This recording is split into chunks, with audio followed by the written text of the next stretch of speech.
अप्रैल को पहले दौर का मतदान हो चुका और मैं तो वोट मांगने नहीं आया आपसे, मैं तो यह कहना आया हूं कि आपने पाड़ा मांड दिया, तुम पर्ची मांगनी शुरू कर दो। क्योंकि आप आर्डर रोज से मीटिंग करते रहे हैं, कदे चिड़ाई चर्चा की कोई समस्या आ गई, कदे किसी की मजदूरी मार ली, कदे किसी भाई की काम पर काम करते हुए बाह में फ्रैक्चर हो गया, टांग में हो गया, कोई घटना इसी घट गई की मौत हो गई, अपन रोज लड़ते रहे हैं। और अब चुनाव का मौका है तो जाहिर तौर पर अपन ये फैसला करना पड़ेगा कि अपना पाड़ा कौन सा ठीक है। दो पाड़े मरे हैं, अब भी दो पाड़े होंगे। एक पाड़ा में वो सारी राजनीतिक पार्टियां हैं, चाहे कांग्रेस है, चाहे बीजेपी है, चाहे इनेलो है, चाहे बसपा है, वो तमाम राजनीतिक पार्टियां एक पाड़े में खड़ी हैं। एक पाड़ा में है लाल झंडे की पार्टियां, जिनका आंदोलनों का इतिहास है। जब जब उनकी देश में ताकत बढ़ी है तब तब उन्होंने मजदूरों के हक में, किसानों के हक में कानून बनवाए हैं। दूसरी तरफ वो राजनीतिक पार्टियां, आप उनका इतिहास उठा के देखो, रोज तो वो दल बदले हैं। आज उसका कोई किसी पार्टी तो चुनाव लड़ रहा है, पिछली बार किसी और तो लड़ रहा था। अब आपा ने कैंडिडेट घोषित कर दिया, बाकी देरी कर रहे हैं। क्यों? क्योंकि यो खतरा है टेम तो टिकट दे दे तो कोई दूसरा भाज के कदे दूसरी पार्टी में जा बढ़े। जो तुम बाजार है टिकटों के ऊपर, रोजाना झगड़े होते हैं। रात में कोई किसी पार्टी में, वो सुबह कुर्सी में बैठा पा होगा। अब ये फर्क है कि वो दल बदल क्यों कर रहे हैं? क्योंकि आदत पड़ रही है मड़ाई खान की, जड़े मड़ाई पाओ ओढ़े जाओ, ओढ़े जाके चले जाए, इसलिए रोज बदल लेते हैं। एक तरफ कम्युनिस्ट पार्टियों के लोग हैं। आज देश की सरकार साथ इंद्रजीत बता रहे थे, न्यूक्लियर वाला बीमा कराएंगे 6,000, बीमा करेंगे 5 लाख रुपये साल में इलाज के दिया करेंगे। मैं तो भाई दोषित फालतू का में जाया, शहर की कॉलोनिया में जाया, एक मानस ईसा नहीं पाया जिसका 5 लाख का बीमा पे इलाज मिल गया उसने। दूसरी तरफ हमारी पार्टी की सरकार है केरल में, जिसने कहा बीमा की जरूरत नहीं है, हम गारंटी करेंगे इस बात की कि इलाज के अभाव में कोई मानस मरना नहीं चाहिए। तमाम सरकारी हॉस्पिटल्स में इलाज जो है हमारी पार्टी की सरकार ने केरल में फ्री कर दिया। बाकी जो राजनीतिक पार्टियां हैं वो देश के बड़े पूंजीपतियों का पैसा लेती हैं। अपना मजदूर किसान इकट्ठा होके 1-1, 2-2 रुपया जोड़ के इकट्ठा करके कहे लड़ो भाई कामरेड चुनाव। और अपना तो कहावत है का अगर जिसकी खाओ बाजरी उसकी पुगावा हाजरी। बाकी पार्टी देश के बड़े कॉरपोरेट से, बड़े पूंजीपतियों से पैसा लेके चुनाव लड़ती है तो हाजरी भी उन्हें की पुगावा तसल्लीत है। उनका राज बन जाए, उन्हें का हक में फैसले करती है। आप लोगों से पैसा लेके, आम जनता से पैसा इकट्ठा करके चुनाव लड़ रहे हैं तो जाहिर सी बात है जिन पर पैसा लेके चुनाव लड़ा बात उन्हें की करनी पड़ेगी, उन्हें का हक में कानून बनवाने पड़ेंगे। ये राजनीति का फर्क है। तो मैं कह रहा था कि केरल की सरकार ने इलाज फ्री कर दिया सरकारी हॉस्पिटल्स में, और न्यू नहीं जो कर अपना सरकारी हॉस्पिटल है आर के पर अल्ट्रासाउंड की मशीन खराब पावे और तमाम तरह की मशीन ने टेस्ट की, सब तरह के टेस्ट फ्री, दवाइयां, बेहतरीन डॉक्टर व्यवस्था करी केरल की सरकार ने।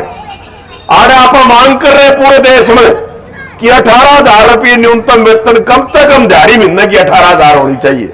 पूरे देश में लड़ाई चल रही है। 2016 में लाल झंडे की सरकार बनी केरल में, उन्होंने आते ही निर्णय कर दिया कि पूरे देश का मजदूर आंदोलन 18,000 की मांग कर रहा है। केरल में कम से कम वेतन 18,000 रुपये होगा मजदूर का, 700 रुपये रोज की दिहाड़ी घाट तय कर दी केरल की सरकार ने। ये फर्क है राजनीति का। बाकी लोग देश के पूंजीपतियों की राजनीति करते हैं, उनके ठाठ करें, उनके वारे नारे करें। इसीलिए हर साल कई लाख करोड़ रुपए की टैक्स में छूट देश के पूंजीपतियों को दे रहे हैं। 3 लाख करोड़ से ज्यादा कर्जे जो बैंकों से ले रखे थे अडानी अंबानी जैसे उद्योगपति ने, उनके बट्टे खाते में डाल दिए कर्जे। नाम हमारा लेके जाएंगे, कह भी न्यू था मैं तो मेरा चाय बेचनी का पैदा हो रहा हूं, तारे भले के काम करूंगा। जितनी साथ हमने तो गया भूल, देश के बड़े पूंजीपतियों के ठाठ करने में लाग गया। यही फर्क है राजनीति का। ये बापा 5 साल लाल झंडे के लोग अपने तो अच्छे से याद है, यहाँ डीसी के दरवाजे आ गए 15-15 दिन 20-20 दिन। ये चिनाई चिज्जा पर काम करने वाले जो मजदूर हैं, चाहे वो मार्बल का, अपन ढाणी में तो ज्यादातर मार्बल के लोग रहे हैं, ज्यादातर लोग मार्बल के रहे हैं, कोई एक आध गहरा होगा।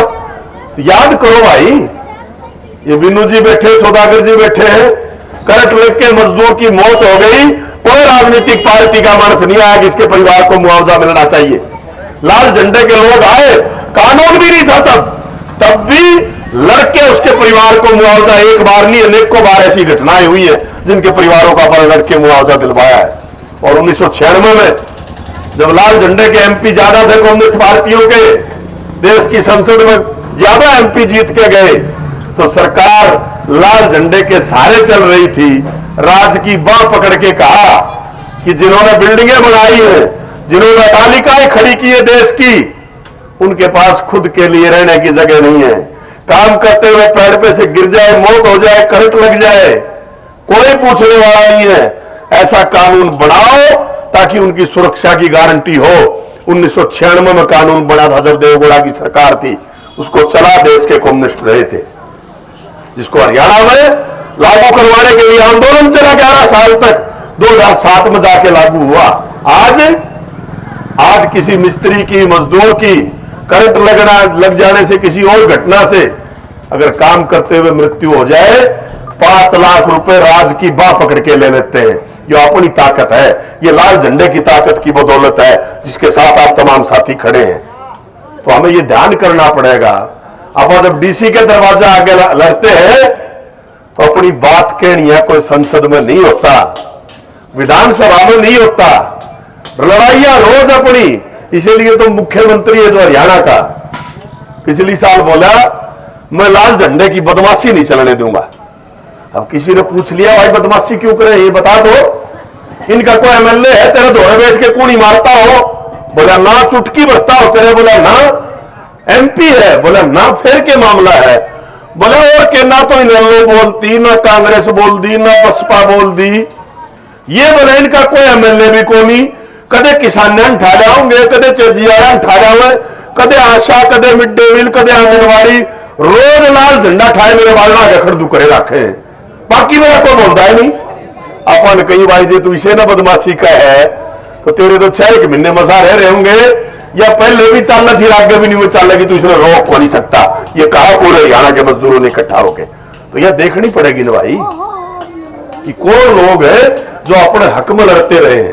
आज भी हरियाणा का जो अपना बोर्ड है निर्माण मजदूरों का, 3000 करोड़ रुपए जमा है, और ऑनलाइन करके मजदूरों के बहुमत हिस्से को कल्याण बोर्ड की स्कीमों से बाहर करने जा रही है सरकार, जिसकी लड़ाई अपन लड़नी है। चुनाव के तुरंत बाद अपन दोबारा फिर आंदोलन जो है वो शुरू करेंगे, लेकिन यह भी पहचान करनी पड़ेगी।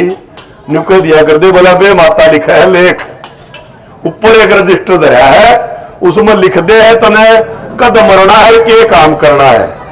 पहले जहाज को नहीं होया कर दी, खटा जाया कर दी, इब जहाज लेके सारे टोया है, वो रजिस्टर तो पाया नहीं। अपन पा गया, एक धरा है दिल्ली में, एक धरा है चंडीगढ़ में। बे माता ने जो रजिस्टर तैयार कर रखा है लिखण का, दिल्ली वाले लेख लिखनी है, मानस आपा नहीं भेजने चुनके ने, आपा चुनके भेजा जिसने अपने लेख लिखने हैं। दिल्ली वाली बे माता की बारी है। अगर आप अपना हक्का मानस चुनके भेज देंगे उड़े तो अपनी बात ठीक लिखी जाएगी, जिंदगी सुतरी कटल का राह हो जाएगा। अगर अपने खिलाफ वाला भेज देंगे तो वो न्यूए लिखेगा भाई तू सारी जिंदगी मजदूर बने रहा है और साथ से पहले चले जाएगा, लिखेगा वो। इसलिए अपने हक्का चुन के भेजे।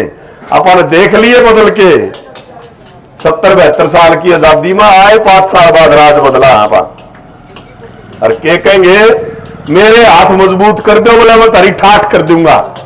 अपन जिसके जितने हाथ मजबूत करे उसने घेटी मारी उतनी तसल्ली तक पहुंच दी, जिसके भी मजबूत करे। इसलिए किसी और के हाथ मजबूत करने की जरूरत नहीं है, अपने खुद के हाथ मजबूत करो। मेहनत कर जनता इकट्ठी हो, 100 में से 90 लोग हैं अपन मेहनत करके खाने वाले, कमा के खाने वाले। वो जनता अगर इकट्ठी होती है तो स्पष्ट बात है लाल झंडे की राजनीति आगे बढ़ेगी, मजदूर की, किसान की हक की राजनीति आगे बढ़ेगी। अब बाकी राजनीतिक पार्टियां आएंगी, इतना ही तो कोई को नहीं आया होगा, वो कहेंगे हम बड़ा सबका भला करेंगे। अब जो सा भी यह बात कह दे वो सच्ची को नहीं बोल रहा, झूठ बोल रहा है। क्योंकि सबका भला नहीं करती राजनीति कभी भी। राजनीति हमेशा एक हिस्से का भला करती है, जिसके हक की राजनीति होगी भला उसका करेगी। आपा न्यू को नहीं कहते। क्यों? क्योंकि वो कहे न्यू शेर का बकरी का कट्ठा भला कैसे होगा, कदे भी नहीं हो सकता। जिंदल साहब भी बना रहा, उसकी फैक्ट्री वाला मजदूर भी साहब बन जाए, दोनों चीज इकट्ठी क्यों हो नहीं सकती। इसलिए आपा कहते हैं, आपा सबके भले की बात नहीं करते। आपा 100 में से 90 लोगों की बात करते हैं, जो मेहनत करके खाते हैं, जो कमा के खाते हैं, जिनने तालिकाएं खड़ी की है, जिनने हाथ काले करे इस देश को आगे बढ़ाने के लिए। आपा 100 में से 90 की बात करते हैं। अपनी ताकत बढ़ी, उन 90 के हक में कानून बनाएंगे, और वो 10 लोग जो कुछ नहीं करते, कब्जा किए बैठे देश की संपदा के ऊपर, अपनी ताकत देश में बढ़ी तो उनका तसल्ली था ताका करांगे जो उसे कब्जा करे बैठे देश के धन के ऊपर। ये विश्वास आप दिला सकते हैं। अपनी लड़ाइयां आगे बढ़ेंगी। आपने जो सहयोग किया, आपने जो मदद की, इसको आप और भी जारी रखोगे।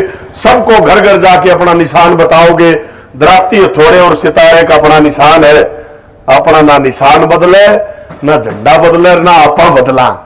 कई साल हो गया अपन देख लो तुम। और बाकी कदे को तुम भी ठाया है, कदे को बोतल ठाया होगा, कदे खंबा ठाया होगा, कदे को चप्पल पहन के हाजेगा, कदे कुछ कदे कुछ। रोज बदले हैं, कोई ठिकाना नहीं उनका। अपने वोट ने भी कड़े जाके बेचेंगे, इस बात की तसल्ली को नहीं उनकी। तो बचो उनसे, अपने हक की राजनीति मजबूत करो। दराती हथौड़े और सितारे का बटन दबा के लाल झंडे की राजनीति, अपनी खुद की मजदूर की किसान की राजनीति को मजबूत करो। यही अपील करते हुए आपका बहुत बहुत शुक्रिया, धन्यवाद। इनकलाब जिंदाबाद।